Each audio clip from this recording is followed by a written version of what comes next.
Thank you. Hello, everyone. My name is AJ, and today we're going to talk about why the reverse cloud migration has been the cool new thing these days. So I used to work in data centers building hardware, running cables, and all that. I did that for a few years, and then I slowly moved on to sort of having a mix of DevOps and hardware because I needed a way to sort of automate the physical stuff and the mundane tasks, right? So I did DevOps for a few years, and for the last few years, I've been working with other DevOps and SRE engineers to sort of understand their infrastructure and help them either migrate on-prem to cloud or cloud to on-prem and even a hybrid model, right? And just to understand, some of the pain points and this talk is essentially some of my findings and what makes sense and what it doesn't. So let's get started.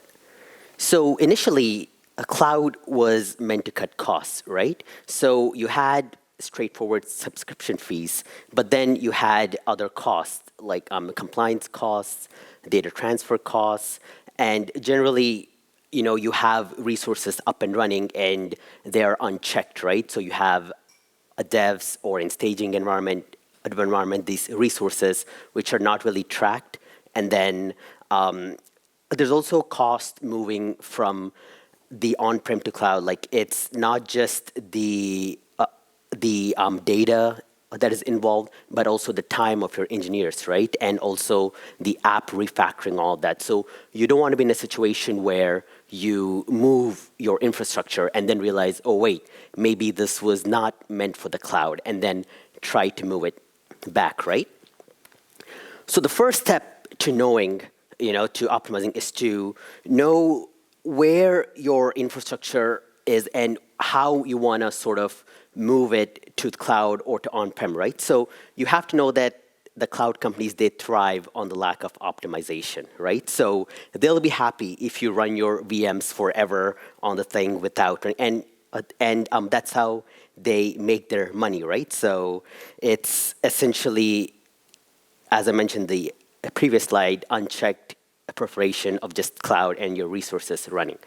So initially, when you have, let's say you are starting and you are not really sure what type of resource you need, cloud does make sense, right? So you can quickly get things up and running, you can launch things, you can test it, and you can terminate and so on. In this place, hardware might not make sense because then you'll invest on such large infrastructure, a data center, racks, cabling, and all of that, and then you realize, oh wait, 2 months later, this is not what we want, and then so that would not be good, right? But you'll start to notice that as your app increases in popularity linearly, your cloud costs will increase exponentially, right? So, for example, let's take a simple example like Twitter. So initially, when it started, maybe there were a lot of unknowns, and it would make sense for them to be in some form of a cloud where it's a dynamic nature, right? But after a decade, right, I mean, yes, they add features, there are new things and so on, but ultimately, when you look at the core data and so on, you don't really have that many dynamic changes. It's not like there's going to be like an unpredictable growth and you need VMs to be up and running in an instance, right? So you would still have some backup infrastructure, but maybe you don't need, everything to be in the cloud all the time, right?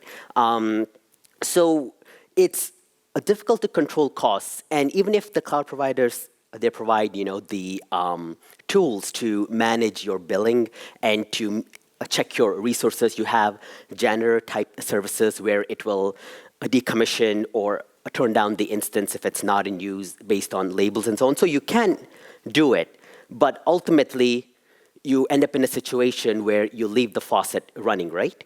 And I have done this multiple times. And one infamous example that I can remember is when I first started and I wanted to sort of ensure that I wasn't managing the entire infrastructure. So I had a couple of systems running on-prem, and I was testing out in the cloud, right? So we didn't have a lot of resources, maybe 3 to 4K worth of stuff running, nothing too production heavy. And then I launched the newly released back then Elasticsearch service. And basically we had a bunch of logs, and then me being the only DevOps engineer at that company, I just wanted to take some burden off of me, right? So I go and launch this instance. I needed 1 terabyte worth of space, but they only gave me 100, 200 gigs. I wanted 20, a 30 node cluster. They only gave me 10. So it was in the beginning, I didn't have a lot of, like the service would not provide a lot of resources to begin with, right? So I was testing a bunch of stuff, and then the next month, my boss calls me to a meeting. Is like, AJ, there's something odd with our AWS infrastructure. Like something's going on. I'm like, oh, wait, what? We got like a 40K bill this month, $40,000. I'm like, why? Oh, I mean, we weren't even running anything in production, right? So when we dug into it, it turned out that the cluster that we set up, it was sort of semi-managed. It was one of their managed services, right? So even if it's not running, just for the fact that the data was in there, I wasn't even running any queries, no production data was put in it, but I did use all 10 nodes and the maximum amount of data that they would allow. So in essence, AWS prevented me from shooting myself in my foot, right? So it could have been much worse. So that was a bad day for me. So then what could cloud be used for, right? Well, if it doesn't make sense, as you grow into scale, but say for large enterprises, it does make sense in some instances. Say you have maybe a sale period, or maybe during the holidays you have a promotion. And again, it doesn't make sense at that point to invest in hardware, right? Because maybe after 2 months, you are not going to need that anymore, and then you have to scale back down. So what are you going to do with that hardware? So so a lot of you guys might not know, the way AWS got started was Amazon was initially, you guys know, was selling books, but and other stuff. But during the a peak season, holidays, like the last 2 months of the year, they needed more resource computing capacity. So they had a lot of physical hardware that they would buy and they would use only for the 2 months. And the rest of the 10 months, it would just sit there and not be used at all, right? So someone got the bright idea at Amazon, like, hey, why don't we just sell portions of this as a VM for other folks who might be in a similar situation where maybe during peak periods, they might need some dynamic cloud resources, right? So it does make sense for large enterprises as well, and that's how AWS was born. Ultimately, it's use case specific. And inadvertently, we funded the Billionaire Yacht Club, right? So my 40K and my continued use of the cloud and everyone's continued use of cloud, we've literally sent Bezos to the moon. So yes, that was good. So moving to the cloud, some of the things that you would want to think about is the budget, not just for the cost, but also your refactoring of your code, right? While you're optimizing your application. Sometimes, it's not just lift and shift. Sometimes you would need to design your application in a cloud native way. And I'll talk about some of that later down the line, right? So you would want to ensure that when you move to the cloud, without optimization and without modernizing, it's not going to, cloud is not going to like magically make your application go any faster, right? In fact, it might be a detriment. It can even at sometimes make it go slower, and then all the while you are using your cloud resources, and then you actually are not getting any real benefit out of using the cloud, except now you are spending a lot more money. So if you were to think about, say you have a clean slate, right? So you are in the cloud and you want to think about, okay, what makes sense for me to, I can't move everything, right? And I wouldn't recommend that anyway. So you would want to sit down and analyze, okay, what makes sense to move from the cloud to on-prem maybe? The one obvious thing that comes to my mind always is GPU stuff, right?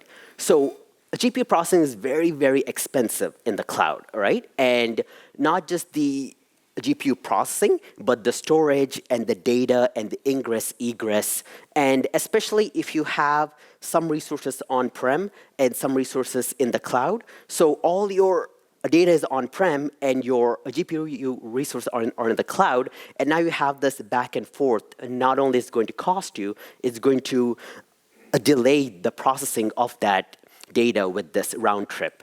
And also, having your own hardware, it's actually much cheaper. So if you think about it, one of the NVIDIA's most, recently, they've released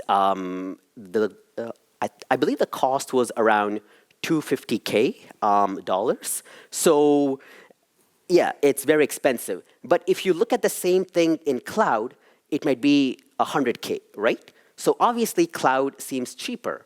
But if you look at the ROI on the hardware, that $250K will go for, let's say, 4 to 5 years. But then your $100K, you are spending every year. So at the end of 5 years, you're actually ending up spending twice the amount than what you would have, right? And all the while, if having hardware on-prem, you have more controls over your models, and then you also have fast access to where your models are stored for your applications. They're easily accessible, and you'll be able to run your process, right? So to run these AI/ML workloads, you want something very high performant, something Kubernetes native that can scale across not just multiple servers, but multiple data centers, multiple regions across, right? So these tools and these processes must be standardized for not just hybrid cloud, but also multi-cloud, because these days you don't want to be stuck, even if you don't have a plan to move on-prem, you still don't want to be stuck with one cloud provider though, because if anything changes or if the cloud, if there's change their billing, anything could happen, right? So you always want to have a backup. Either you want to put your resources in GCP, Azure, or some other type of backup environment. So as you are doing this stuff, what are some of the challenges that you might encounter, right? So the biggest thing that I have seen is the lack of on-prem or in general hardware knowledge. So what has happened is in the past a decade and a half or so, the new DevOps engineers who have come have kind of been desensitized to hardware, right? So, I mean, it's funny. Sometimes you ask them, hey, where is the cloud? They'll point to the sky, right? Which is, not true. So it's still physical hardware. It's still, the cables and all that stuff. And so, to educate the new DevOps engineer to be more comfortable with hardware, with changing hard drives, and just knowing is one challenge, right?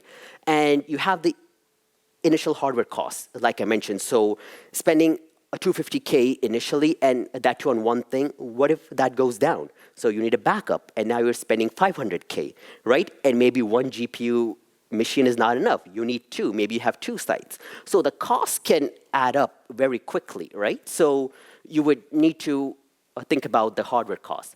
And also the existing tools which you're using. So say you are all the way in AWS right now.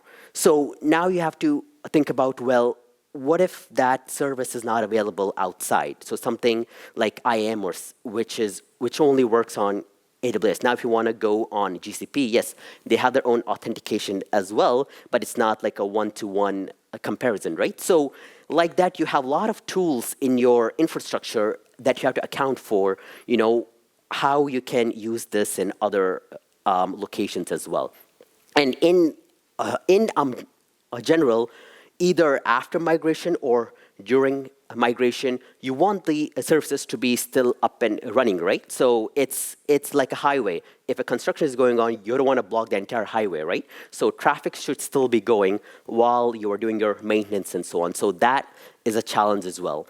And like I mentioned, reverse migration. So folks are very hasty, right? So they see this new shiny thing, cloud, and like, oh yeah, everyone is going to the cloud. I want to go to, and they do this hastily, and then they realize that, oh wait, actually there are some bits that I still need to work on, or wait, actually this does not even make sense to be in the cloud. Like, I don't need this to be, in multiple regions. It doesn't need to be fast accessible. It's just some maybe archival data, right? So, and last but not least, and I was actually this person, right? So some cloud advocates, they tend to take things personally, and they would not see any other way.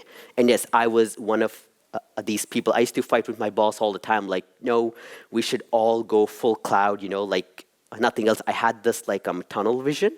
So, but luckily I had good people around me who I work with who made me understand, to sort of show that, hey, it's not just black and white. It's, you can think about it as like a spectrum, right? So, go back and analyze. And yeah, if it does make sense in the cloud, my boss was like, yeah, sure, we can go, for like CDNs or something which is like too much of a burden managing locally. It does make sense.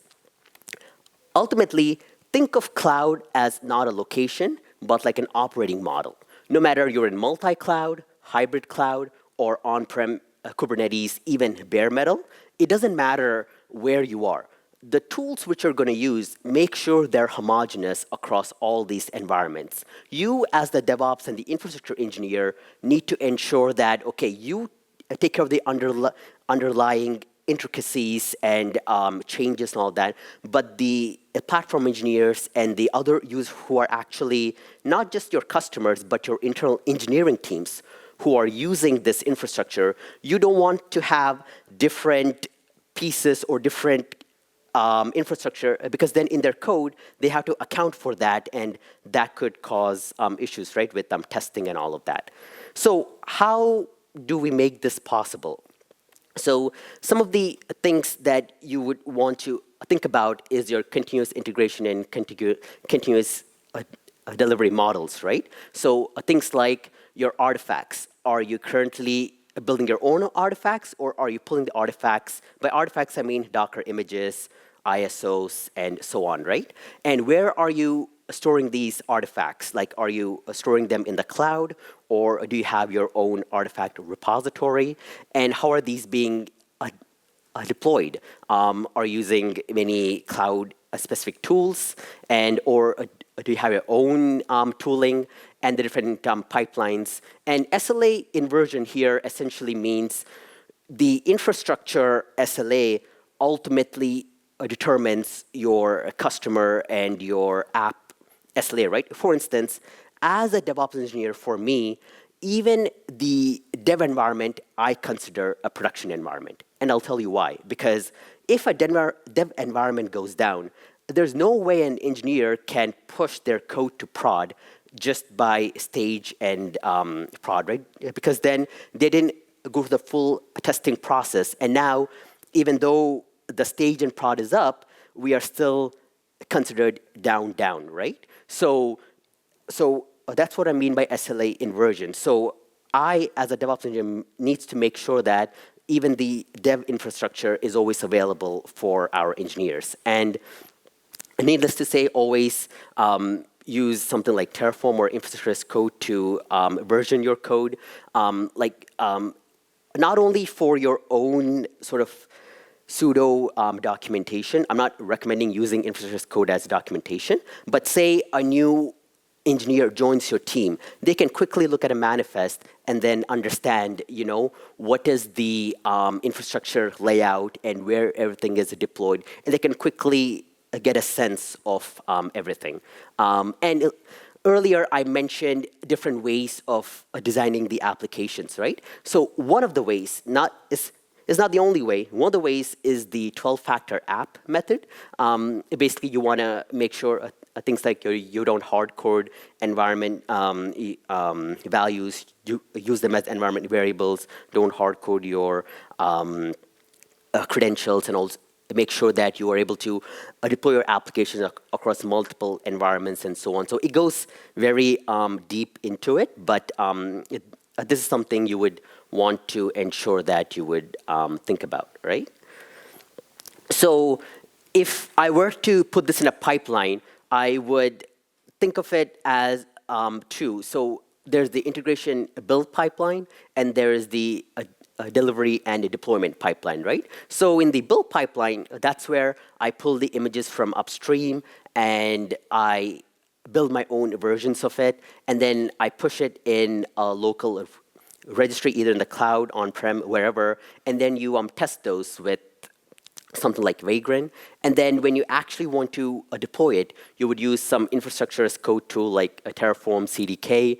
And no matter where your infrastructure is deployed, AWS, on-prem, K8, GCP, you should be able to use the same process to sort of deploy that infrastructure across all your environments. And I mentioned the different artifacts here. So what does that mean? So what's an L0, L1, and L2, right? So an L2 artifact is basically a baked artifact, right? What that means is when I build the Docker image or the ISO, I have my application, whether it's web or API, bundled within that. And frying just means my artifact is just a generic one I pulled from upstream. Maybe I added a couple of security stuff, but ultimately it's just a base artifact without any my app specific stuff, and then I have those as well. So what are the differences between the two, right? So a baked artifact generally boots up faster because it has all the app dependencies and everything. You might only have to maybe set the configuration. When you fry an artifact, generally it has to install a dependency on boot up. So that can make things a bit slow, and it can take some. But each one of them have a place in your infrastructure. So the way I would build this is I would pull the L1 artifact from upstream. I would build it, push it to my registry. And then when I build the L2 artifact, I actually pull it from my internal registry, right? Not the upstream, because this one would probably have some more security pieces which will apply to all artifacts. So the L2 artifact would be like a web image, an API image, so on and so forth. And these are some of the cloud native tools that are available. I'm not endorsing any of them, but these are some of the open source ones which you can use for image building, for testing, secret storage, and so on. And also, think of your infrastructure as cattle, and anytime you can be able to have multiple, either in a clustered mode or primary, secondary, try to set that up. And even your infrastructure, right? Make sure you don't have any snowflakes. So even if one part of your infrastructure goes down, make sure it doesn't take down your entire infrastructure, right? So which is not good. And when you think about your networks, make sure that you have different types, like air-gapped network for your storage and for your secrets and all that stuff. And in an image way, right? So, and you have ops network for your Docker repos, your registries, and so on. And your application will be on the public network. So essentially, your underlying air-gapped will not directly ever talk to the internet, right? And they can talk to each other either via WAN link or some backend link, which you can set that up. So you don't want your databases or secrets to be in the public network ever. So what are the three broad categories that you would want to think about during this process, right? So think about your your on-prem hardware knowledge of your team, like, okay, do you need to get more data center engineers or more DevOps engineers? Like, so you don't want your SRE and DevOps to spend 8 hours trying to replace a hard drive, right? Which I have done in the past. So you want data center engineers to sort of handle those, and then think of cloud, as an operating model, right? So when your application developers write their code base, always think about, like, it's not just going to be on AWS. It could be on any of the clouds, even on-prem, right? And then just keeping track of the, your hybrid environments and the cloud-native rules, and just follow, like, whatever set of process you set up, just make sure as an organization you follow these, right? So at the end of the day, am I saying, okay, turn off everything in the cloud, move on-prem, the cloud is bad? No. In fact, I'm saying the opposite. Like, so what I'm trying to say is go back to your infrastructure, assess, see what makes sense, and then move the infrastructure which is, would maybe save you some money, save your engineers some time, effort, and so on. And then from there, you can go. And thank you. It's my time.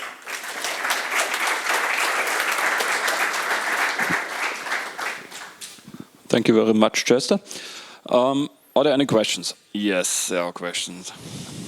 Thank you for your talk. I have a question regarding the data center engineers. Wouldn't it make more sense to just buy remote hands in a data center where you have your hardware for replacing a hard drive? That would be the first cost. Yep. On-prem, I would directly factor out. Yep. Excellent question. So the reason remote hands are I would generally not use because for 2 reasons. One reason is, first of all, they are keeping part the expense side. They're not familiar with the infrastructure which I set up. So the remote hands and data centers are generally for, okay, you have to replace one hard drive and all that. You specifically have to tell them, like, this server, this drive, this thing. And even if you mess up like one bit, like I've had remote hands where they pulled the wrong drive or the wrong cable in the past because they're not familiar with the entire infrastructure. So maybe when you're small, 1 or 2 racks, yeah, remote hands make sense. But when we grew for like 4 to 5 racks, even if I had to pay someone hourly, like outside, we got like a remote hands person outside who was familiar with our infrastructure, and we did that. But that's a good question, yeah. Any more questions?